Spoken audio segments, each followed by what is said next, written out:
that I wanted to talk about is, yes, we had a woman who chopped off the male genitals of the husband in Busoga region and Kamuli CPS. She's still wanted. That is Namuganza Susan of Busana Zone, Nabirumba Ward in Kamuli district. We shared her photographs, and what we are now calling upon her to do is to self-surrender and tell her story.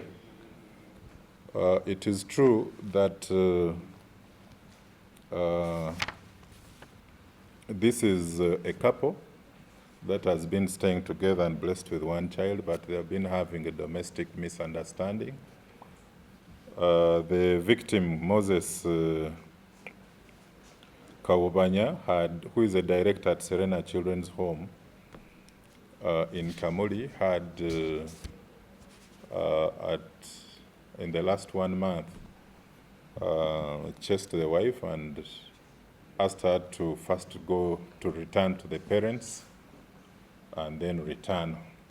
So it is upon that return that he thought that the wife now had come to terms. So as he was sleeping on the bed at around 4 after taking a shower, the wife went to the bedroom, to the kitchen, as if she was going to boil milk for the baby. And that is when she returned with a kitchen knife and pounced on the husband and severed off the male organ or genitals. And of course, she escaped with the chopped off organ so that it cannot be reattached.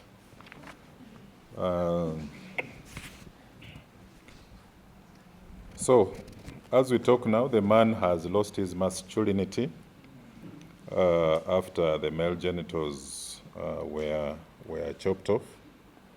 And this is a very, very painful incident of domestic violence. You remember we had that other incident in Mukono where Ruth also timed the husband when he was asleep and stabbed the husband to death.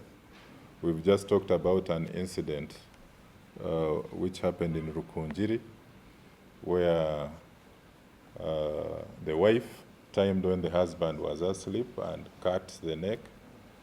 Now this one also, the man is lying on the bed and then the wife comes and pounces on and cuts her. But it is really bad.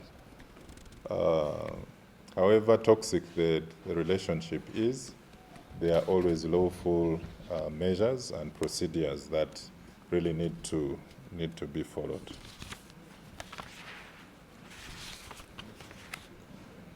And maybe finally what I can... There was also another incident that occurred in Lamuo, where in Lamuo district, that is in Lachari Lebmono village, which is found in Padibe East County, sub-county, where a one Oburu Felix Matata, a 39-year-old peasant of Lachari Lebmono village, found when they arrested a suspect. They arrested a suspect called Oken James, aged 40, of the same village, with the stolen goods from the home of Oburu Felix Matata. And so when they arrested him, they tied him and dragged him back up to the compound of the complainant, that is Oburu. And instead of taking this man to police, he went in the house and drew out a panga and came and hacked the head of the suspect, killing him instantly in the compound. So after the murder, the suspect took himself, went and handed himself over to Padibe police station after the murder. So basically that occurred in Chivoga. We are still following some additional leads in that matter. So I won't give any more updates yet until... Okay, let's do our Uganda and wind up.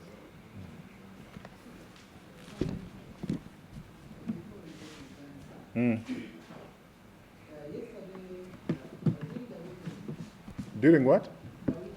Hey.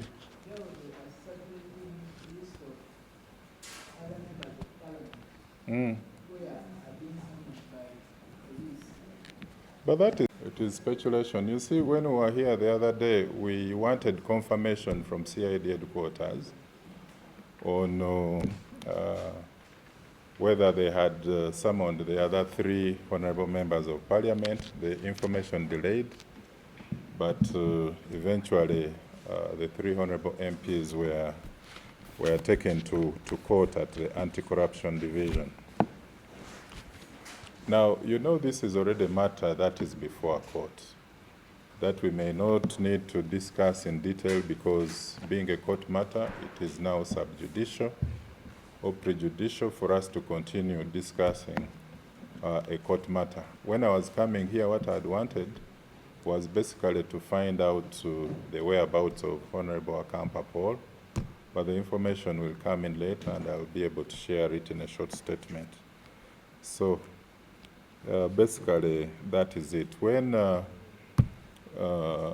is a correct method of summoning honorable members of parliament, and I think it will be easy for us to get that proof when they are summoned. But you can't summon 30 MPs in one go. You see, I think there is also much propaganda that also pertains to that investigation that is going on. But once we get the right information, we shall give it to you.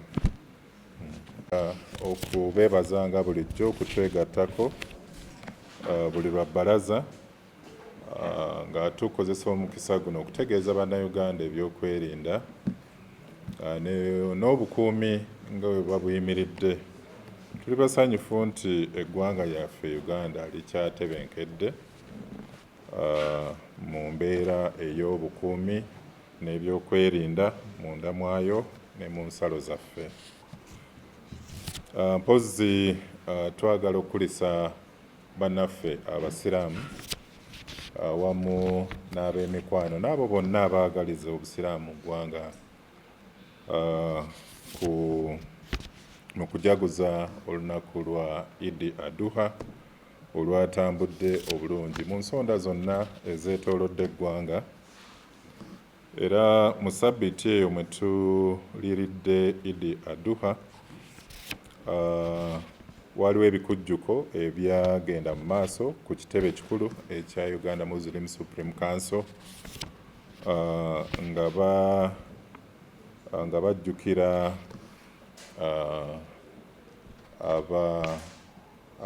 abajulizi abasiraamu abaafa mu biseera biri eby'emabega obwakabaka. Omukolo ogwo gwakulembeddwa Mufti wa Uganda Dr. Sheikh Shaban Ramadan Mubajje, era nagwo gwatambula bulungi nnyo. Waliwo emikolo emirala era egyali egy'amaanyi. Kati ng'abagoberezi bwa Omukama Ruhanga w'obusobozi Bisaka wa KPM Healing Center nabo babadde n'ebikujjuko ebya omulundi ogw'e95 nga bajjukira amazaalibwa g'oyo Omukama Ruhanga w'obusobozi gw'omulundi ogw'e95 awo e Kagadi. Omukolo ogwo nagwo gwatambula bulungi nnyo, era omugenyi omukulu yali Vice President Major Retired Jessica Aluko. Gwatambula bulungi nnyo ku side eyo. Twagala okwogera ku nkolagana eriwo wakati wa poliisi mu kitundu kya West Nile ne bannaffe abapoliisi okuva e Congo mu kitundu kya Aru ekisangibwa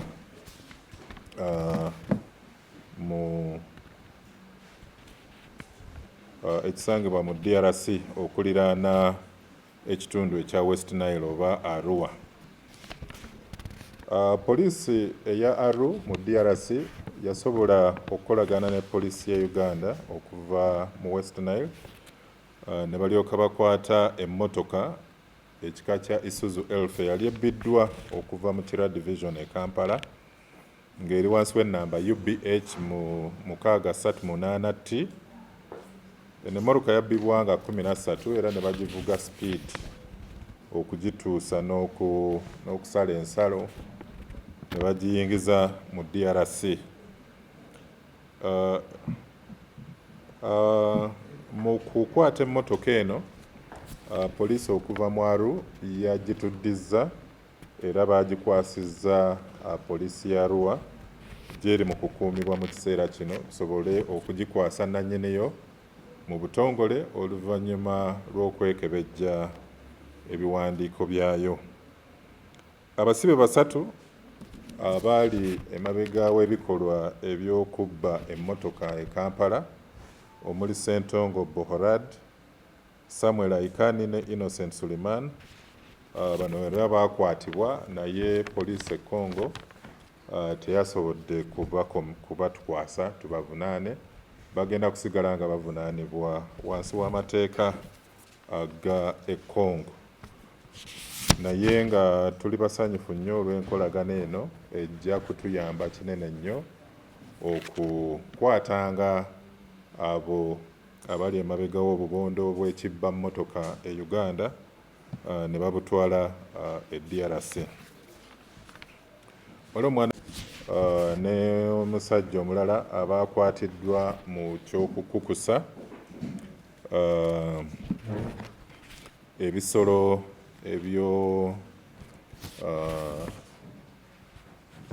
eby'omu erabidde n'okwerabira eby'omu Wild Park mu National Parks, ebisolo ebyo tubabiyita bati ku lw'okukukusa ebisolo by'omu nsiko. Ale munda bannoonya ekigambo muli awo musirisi kale ate olunaavaawo nga mugayina nga yasobezza mu ki.